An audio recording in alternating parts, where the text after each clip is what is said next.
So again, yeah, it sounds to me like your experiment here is right in line with the same kind of physics that the Germans were investigating with this Bell device. Absolutely. Mm-hmm.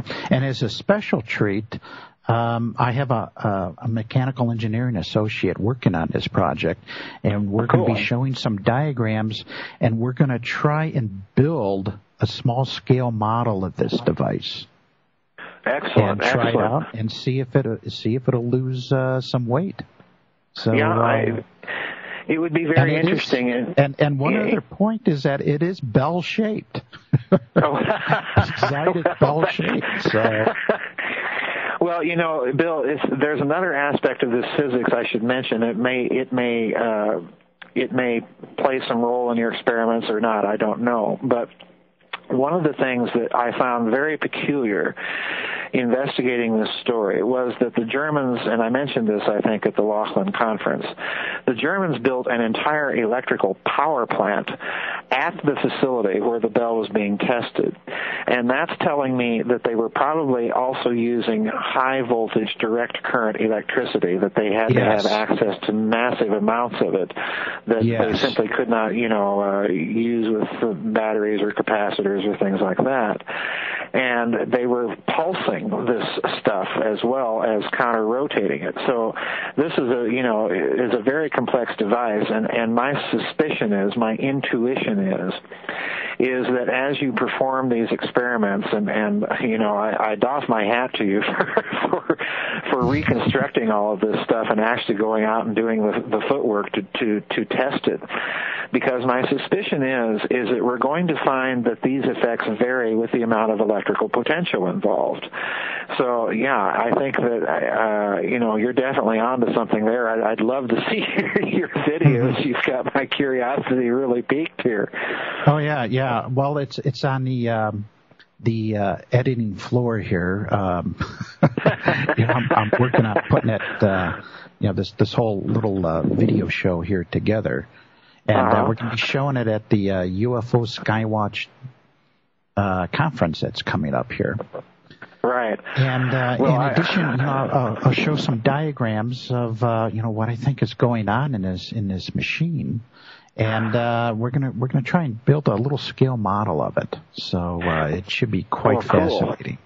Well, listen, do me. I don't think I'll be able to get to the conference, but I'd love to see the video. And I think it's just really cool as you're doing the experiment and taking the time to reconstruct as much of this as possible. That it certainly needs to be done, because there's enough research out there now about all of this stuff, and particularly about this Bell project, that I think that an attempt can be made to try and reconstruct some prototype device and actually do testing on it. So I think that's just really cool. I salute you for doing the work. David Sereda was the one who put this video up there on YouTube, and listeners out there can go and look at this YouTube. Just Google David Sereda and Boyd Bushman video. And people can view this, and it's quite fascinating. And Boyd Bushman, he gives some really keen insight. He's a retired Lockheed scientist. He's done a lot of weapons type research for them. Right. And he did this demonstration some years back, and according to David, Lockheed actually put quite a bit of money as the next step of this experiment. And built a large version of Boyd Bushman's experiment using powered by a nuclear reactor. Oh, wow. So, folks, I think Lockheed has already done the footwork here. Yeah, probably.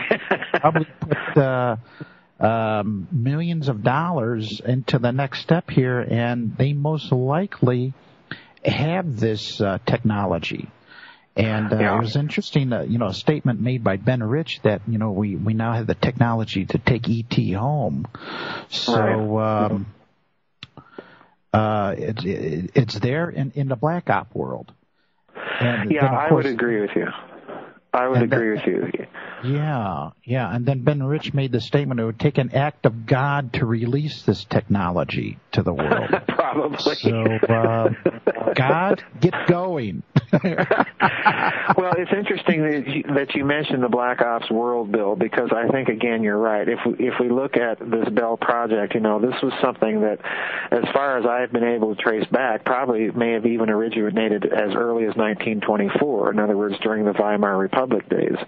So if we take this whole physics and technology and give it 80 years to develop, it's probably to an extremely high pitch of development by this time.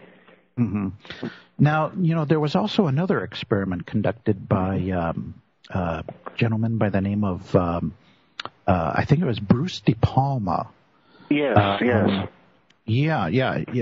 He's a graduate of MIT, and right. He was very much into this alternative energy technology. And he did this experiment some years back with the spinning steel ball. And I know Richard Hoagland likes to talk about that experiment, where the spinning ball, it flew higher and then fell faster.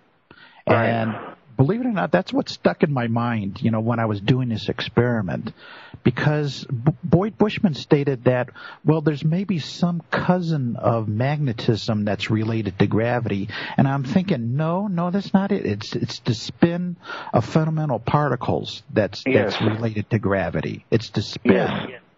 And it's, I would totally agree. Properties is related to spin.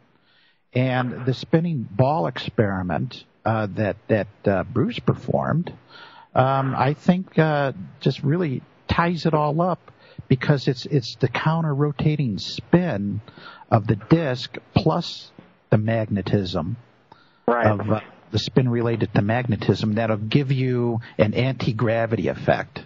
And also it works in both directions.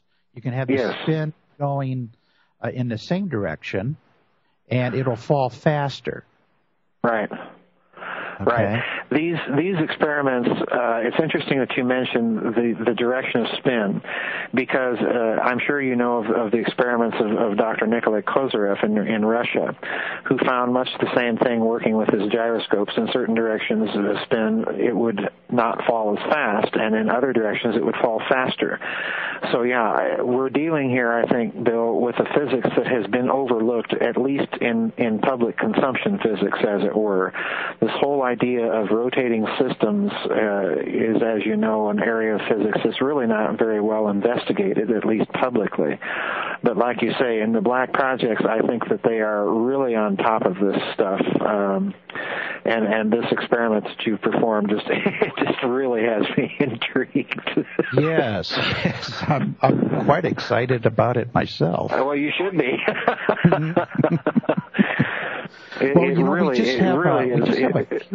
We just have a few minutes left here.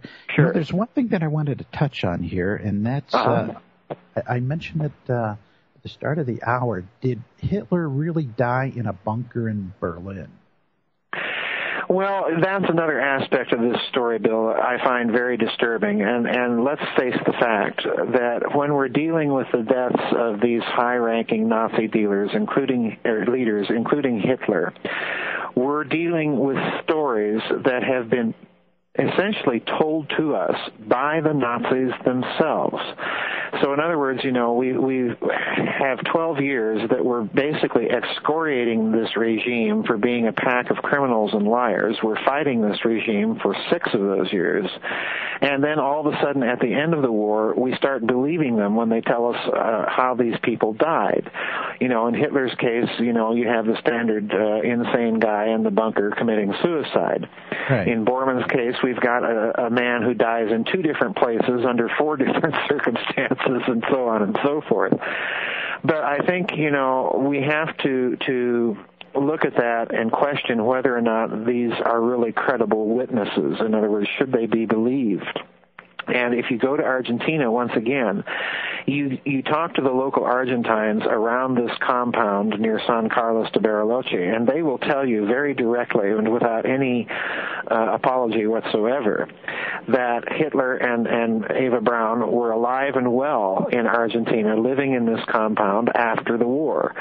So in other words, we have to overcome our own prejudice, I think, that we in the Anglo-American world have about the end of the war, because other people have a very different version of the ending of the war, and it's time to examine it very carefully.